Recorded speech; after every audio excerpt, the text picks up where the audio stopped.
Okay, moving along here. We have Christian Easterday. He's a geologist and mineral economist with over 25 years of experience across the global mining and exploration industry. He holds degrees in geology, mineral economics, and business admin. He's the founding director of Hot Chili. Christian has led the company since its ASX listing in 2010, driving the development of one of the leading copper projects in the Americas. His career spans senior roles with major gold companies and expertise in resource development, project valuation, and international negotiations. Please welcome Christian Easterday.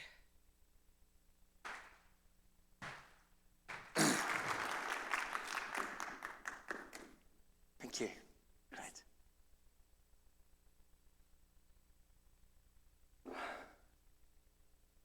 Well, thank you, everyone. It's great to be back in Boca, Raton for Rick's annual conference. I've been coming to these conferences for many, many years. As a long journeyman in the copper developer space, Hot Chili is very much advancing through a very long time frame investment to build a very, very large new copper player on the Chilean coastline. So this year we were able to achieve a few major milestones, really setting the value proposition with pre-feasibility level studies on our very large copper asset called Costa Fuego, but also bringing some first numbers to a potentially very, very interesting angle to how Hot Chili is going to build this very large new copper project, which sits in a very, very rare space. Only 5 of these projects exist at a 100,000 tonne per annum production scale in the world outside of the majors. So what we're bringing on is certainly something significant, near term, and in addition, bringing a funding solution which is very unique in terms of how we're going to actually build this project. So we'll just start with a bit of an update on the project. We have 3 key areas of value.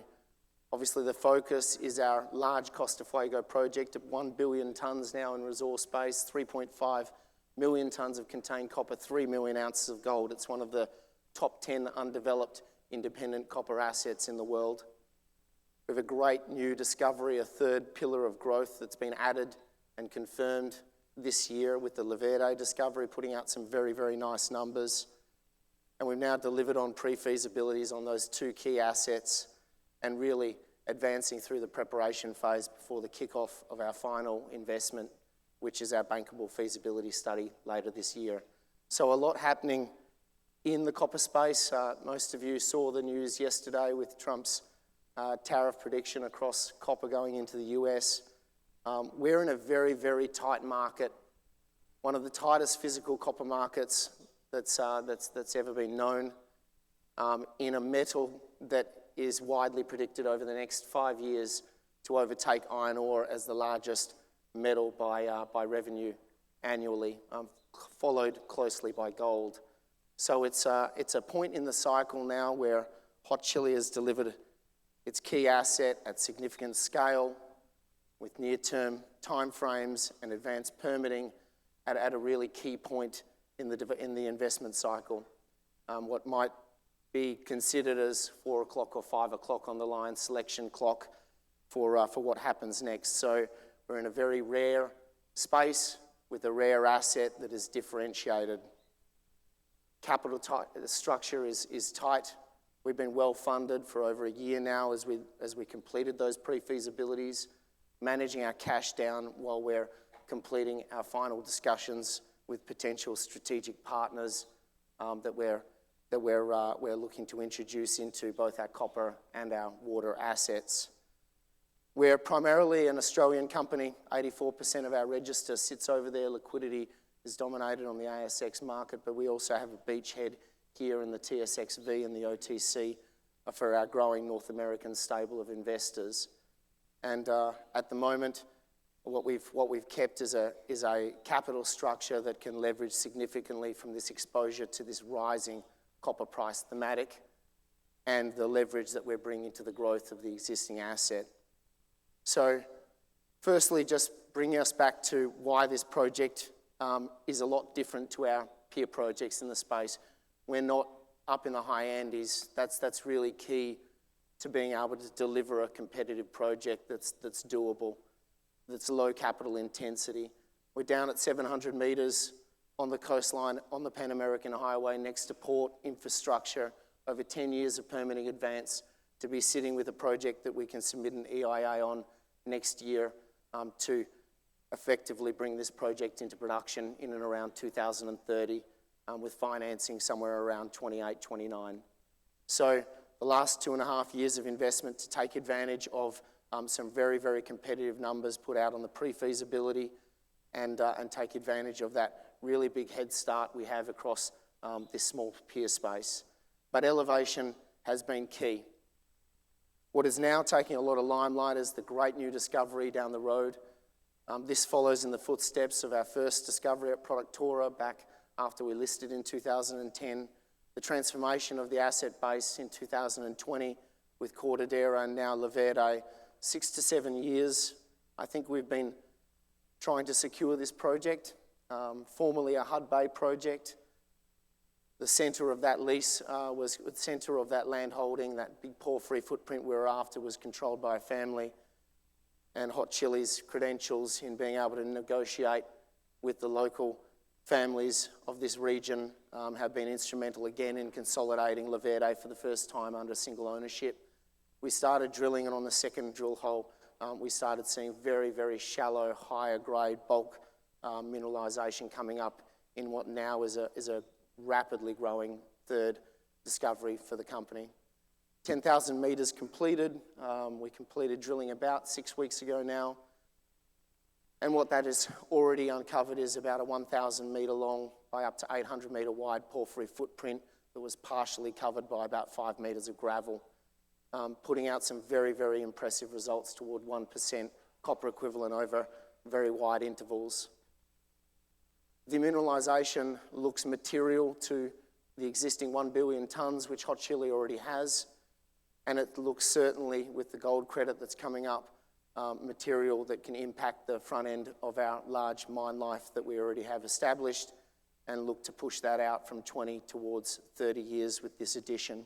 So a phase 2 program is underway with applications for permitting. Once those are in place, we'll have drill rigs spinning hopefully in the coming months to take this forward. But it's what we recognised in the entire Verde district that really, I guess, caught our attention for further large-scale copper clusters that can be identified in this very unique time horizon that we're looking for, similar to Cortadera, these gold-rich, late Cretaceous, big porphyry systems on the coast that often carry a lot better grade. We can potentially see a cluster of 4. One that we've discovered already this year, a second that wasn't covered by gravels, which our 3D geochemical multi-element test work has also picked up, and 2 that are covered. So we'll be expanding the drilling to not just look at what Verde, the existing discovery, can do for our growth, but what this also might become for a much larger play. And that's all about positioning how significant Costa Fuego is within this sector. So we're well established within the top 10 undeveloped projects of the world by S&P, and we're really looking now for Verde to take us well and truly across that line of Tier 1 definition at about 5 million tonnes contained, and certainly with assets that sit well within the range of where current global head grade is for production in the copper space. So the pre-feasibility that we delivered a few months ago really underpinned that low elevation advantage, that cost advantage that you get with these projects down on the coastline. So we delivered a top quartile production capacity project, one of 5 independently held at that scale, and we delivered a bottom quartile capital intensity project because of that elevation advantage, the low strip ratios on our open pits, and certainly something that has huge leverage to copper price. You know, I was laughing yesterday with the rise in the COMEX copper price by 55 cents yesterday, noting that the leverage that we have on this project added about close to 600 million US of post-tax NPV to the project in a couple of hours. So very leveraged to the copper price, very competitive numbers at 25% accuracy now, and that leverage out of this development space is certainly one of the top projects because of that 85% exposure to copper. What really shines here is when you pull these projects apart, and there are not many that are not held by the majors, elevation is really key as to how expensive your big project is to build. And so having that low elevation advantage means that generally you're going to get a capital cost that is a lot lower. So we're in an environment where BHP is investing in projects with $22,000, $23,000 per annualized tonne of copper versus greenfields projects like Costa Fuego that are being brought on at sub 14,000 an annualized tonne of copper. So it's really that shift over on risk between greenfield and brownfield developments that is starting to occur now in the space.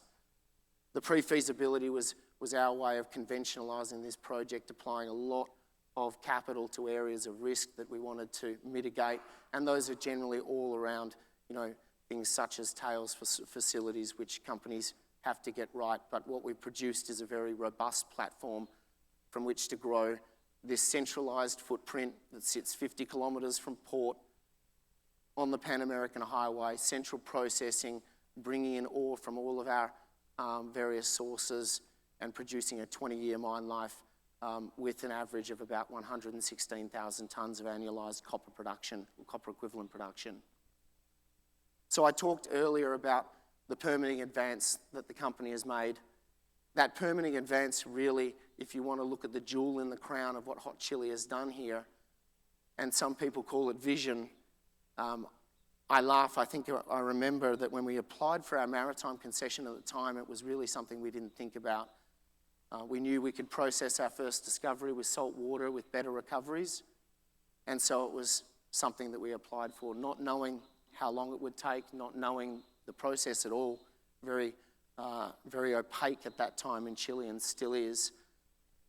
And now 12 years later, holding the only maritime concession within the Huasco region to take seawater out of the ocean and supply industrial scale water to this region. And that's really important in Chile now because taking water out of the ground is something that you can't do. So most of the large water networks already built up and down the coast and more being built in Chile, and we're in an environment with one of the largest influxes of industrial investment in this country, attracting some of the largest returns for the water sector. Projects like this are met with a lot of enthusiasm from the government, but more importantly, a lot of enthusiasm from the global water sector. So Huasco Water, that 10 years it took us to get the maritime concessions, the easements, the rights on the coastline from the Chilean Navy, have now translated into a potential business opportunity which looks to potentially fund the copper project being built. So we released a pre-feasibility on this, gave first numbers to the market on what we've been doing here. Very much a staged approach, firstly looking to supply Costa Fuego with its seawater requirements in 2030, and then the opportunity to scale that up to what I can only describe as a literal chessboard of opportunity on off-takers in the region for desalinated water supply. We have a second application that is nearing on approval, certainly within the coming 6 to 12 months, for desalination supply and a second maritime concession. We've been well advanced with that. And so what we're looking to do is not just build something that allows Costa Fuego to go into production at the end of this decade, but build something that looks to take in a staged approach water to this entire region with a 10-year head start.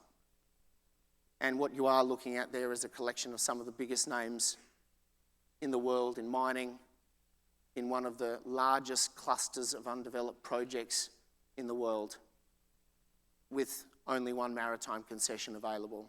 And so that presents Hot Chili with an obvious opportunity to pursue, and we're pursuing that through discussions with those potential off-takers, those large undeveloped projects which sit next to us, but also having discussions with some of the largest investors in the global water space at just who will be winning the opportunity to build this project and supply water for multiple decades into this area. And so that approach to monetize this water asset, as we're seeing occurring in Chile with other projects like Antofagasta's Centinela, the sale of their water rights for $600 million US, and bringing in a consortium to build that $400 million expansion, is very much the way that Hot Chili is approaching this opportunity. So it sets up Hot Chili for something very unique, in a very unique time in the industry, a very tight copper concentrate market, negative TCRCs, and a 400,000 tonne concentrate project coming on within 5 years with no arsenic, with a business opportunity that looks to shield our shareholders from significant dilution that exists when a small little company attempts something very, very ambitious to play in this space in the global copper sector. Costs money, and so to have the ability to fund that with non-dilutive assets such as the water is very, very unique.